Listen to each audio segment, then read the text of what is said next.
모두가 예상하는 일은 오지 않는다고 했던가요? 어제 골드만삭스 이코노미스트는 경기 침체는 없을 것 같다라는 이야기를 했습니다. 마침 좋은 실적을 발표한 나이키와 페덱스는 그 주장에 힘을 실어줬죠. 그리고 주가는 오랜만에 상승했습니다. 자, 오늘은 시장에 대한 이야기와 리세션, 경기 침체, 오는 거냐 안 오는 거냐 이야기, 그리고 부동산 이야기 해보도록 하겠습니다. 상반기에 저희 이호석 아카데미에도 출연해 주셨던 신한금융투자의 최도연 연구원님이 SK증권 센터장님으로 가신다는 이야기가 있습니다. 축하드립니다. 그리고 또 한 가지 뉴스는요. 이복현 금융감독 원장님께서 유동성 리스크를 잘 하는 금융회사와 그렇지 못한 금융회사의 차이를 둘 것이라고 거듭 강조하셨다는 소식인데요. 이 이야기를 들은 금융사가 벌벌벌 떨었다라는 이야기가 있습니다. 제2의 옵티머스, 이 얘기가 참 무서운 얘기예요. 옵티머스 사태가 워낙 유명하기도 했고 심각했기 때문인데요.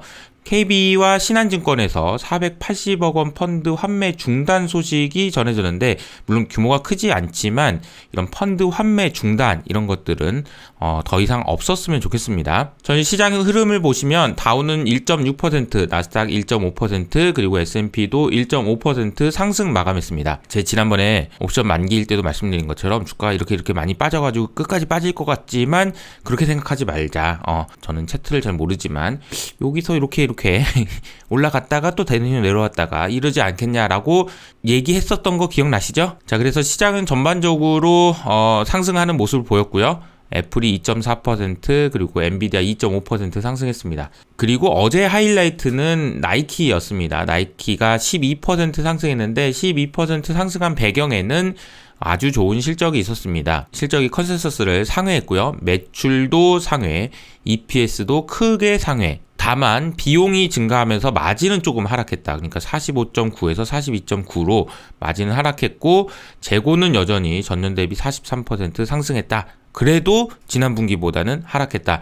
그러니까 재고가 아주 안 좋았던 수준에서 내려오고 있고, 그래서 마진은 줄었지만 매출이 워낙 좋으면서 EPS도 좋았다. 이렇게 정리를 하겠습니다. 오늘도 테슬라 이야기를 하지 않을 수가 없는데요. 일론 머스크가 트위터 CEO에 사임을 하겠다. 네, 결국은 사임을 하셨네요. 후임 찾기에 돌입했다라는 이야기가 나오고, 이걸조차도 트위터 투표로 결정했다는 게 참 재미있는 사실인 것 같아요. 그리고 테슬라 감원, 그리고 고용 동결 이야기까지 나옵니다. 와, 이게 그러니까 테슬라가 엄청난 성장을 하는 회사였음에도 불구하고 감원 이야기가 나온다는 것은 어제 또 부정적인 영향을 줬던 것 같고요. 결과적으로 테슬라의 시가총액은 엑슨모빌보다도 아래로 하락하는 모습을 보였습니다. 그림에서 보시는 것처럼 테슬라 주가는 2020년 이후로 계속 크게 상승하다가 올해 많이 하락했고요. 결과적으로 엑슨모빌의 주가와 만났다, 시가총액과 만났다라는 이야기죠. 이러다 보니까 테슬라의 공매도를 했던 세력들이 어마어마하게 돈을 많이 벌었다라고 이야기가 나오고 있는데요. 축하드립니다. 다만 마치 이 그림에서 이것이 영원하지 않았던 것처럼 이 현상도 영원하진 않을 거라고 저는 생각합니다. 경기 침체와 관련된 이야기도 좀 해볼게요. 골드만삭스의 전략가, 골드만삭스의 이코노미스트가 나와서 기업 실적의 희망을 보고 이 내용에 대한 이야기를 좀 했는데요. 나이키도 실적을 잘 나왔지만 페덱스 실적도 굉장히 잘 나왔어요.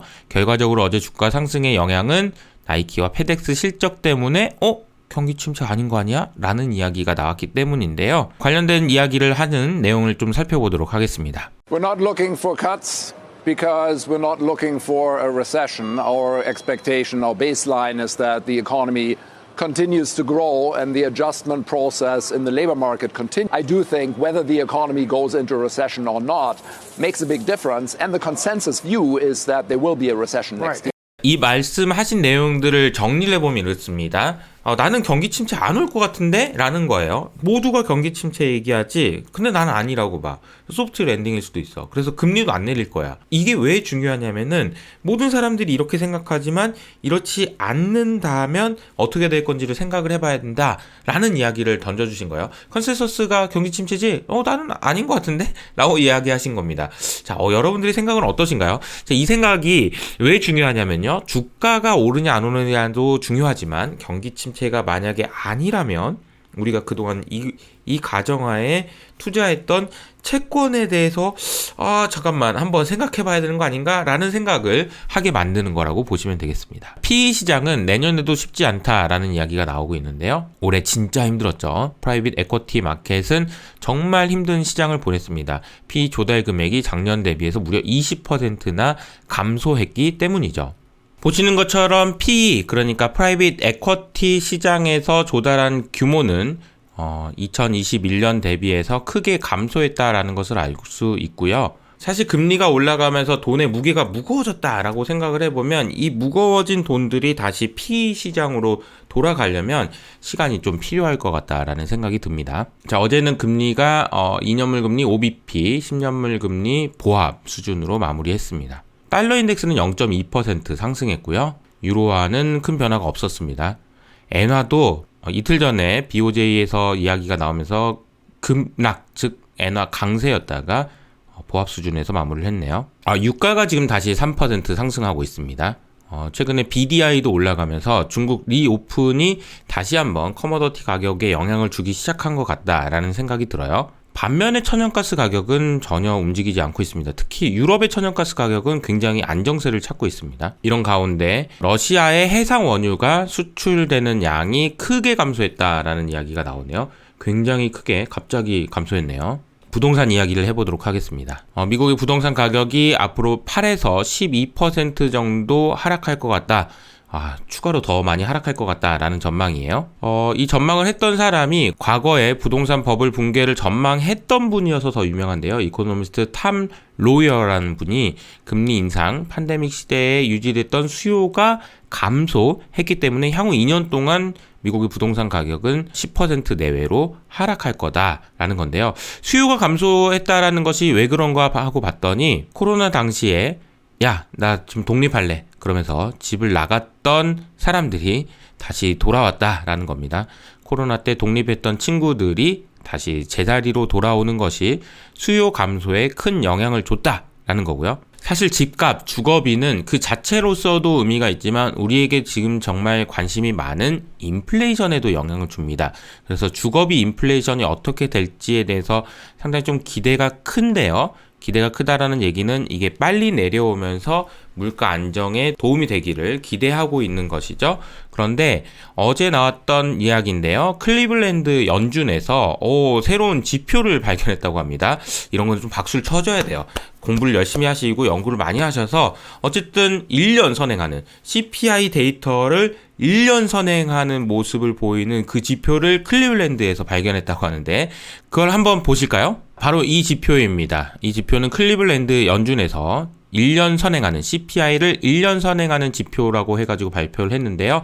자, 이 그림에 보시는 것처럼 이게 많이 내려오고 있어요. 자, 이거 보니까 인플레이션 잡히겠다라고 생각할 수 있는 그런 기대감을 생기게 만드는 그런 지표라고 보시면 되겠습니다. 크립토 시장에서는 한파가 연일 불어닥치고 있는데 하다 못해서 이제는 사이언티픽도 파산보호 신청을 했다. 근데 이 사이언티픽이라는 회사가 어떤 회사냐면 채굴하는 회사인 것 같아요.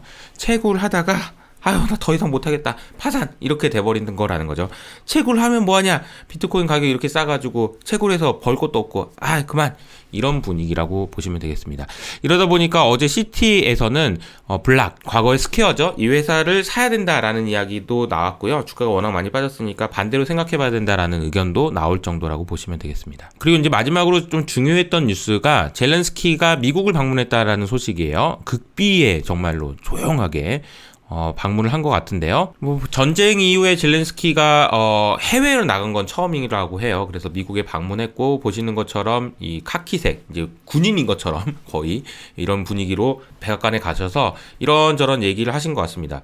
무슨 얘기를 하셨는지는 제가 알 수 있는 방법은 없죠. 여러분들의 생각은 어떠세요? 두 사람이 만나서 무슨 얘기를 했을까요? 야, 이제 그만할까? 어떻게 할래? 내가 무기 더 지원을 해줘야 될까? 어떻게 해야 될까? 이런 얘기도 했을 것 같고요. 이 만남이 중요하다고 봤던 했던 이유는 이거 같아요. 푸틴이 상황이 복잡하다, 전쟁 장기화 가능성이 있다, 이런 얘기를 했는데 이게 참 어려운 이야기인데요. 어떻게 보면 예상하기가 상당히 어려운 것인데, 러시아가 과연 이 전쟁을 끝낼까요? 아니면은 점점 시간 끌기를 하면서 서방이 가지고 있는 자원을 소모시키게 만드는 것이 목적일까요? 라고 생각을 해보면 잘 모르겠단 말이죠. 그래서 전쟁과 관련돼서는 예상하기 상당히 어렵지만, 어쨌든 젤렌스키 대통령이 미국에 방문했다라는 소식은 향후에 나올 소식을 더 주목해 봐야 되겠다라는 생각을 하게 만드는 것 같습니다. 제가 연초에 2년물 금리와 10년물 금리가 역전됐는데 이것은 경기 침체 신호예요 라고 이야기를 했었죠. 그런데 이렇게 오랜 시간 동안 경기 침체가 맞아 아니야를 가지고 논란이 계속될 거라고는 상상도 하지 못했습니다. 자, 과연 어떻게 될까요? 골드만삭스에서 이야기했던 것처럼 이 판단을 어떻게 하느냐가 투자에 있어서는 매우 중요한 기준이 됩니다. 여러분들의 생각을 댓글로 남겨주시기 바랍니다. 저는 여기서 인사드리도록 할게요. 지금까지 이호석 아카데미였습니다. 감사합니다.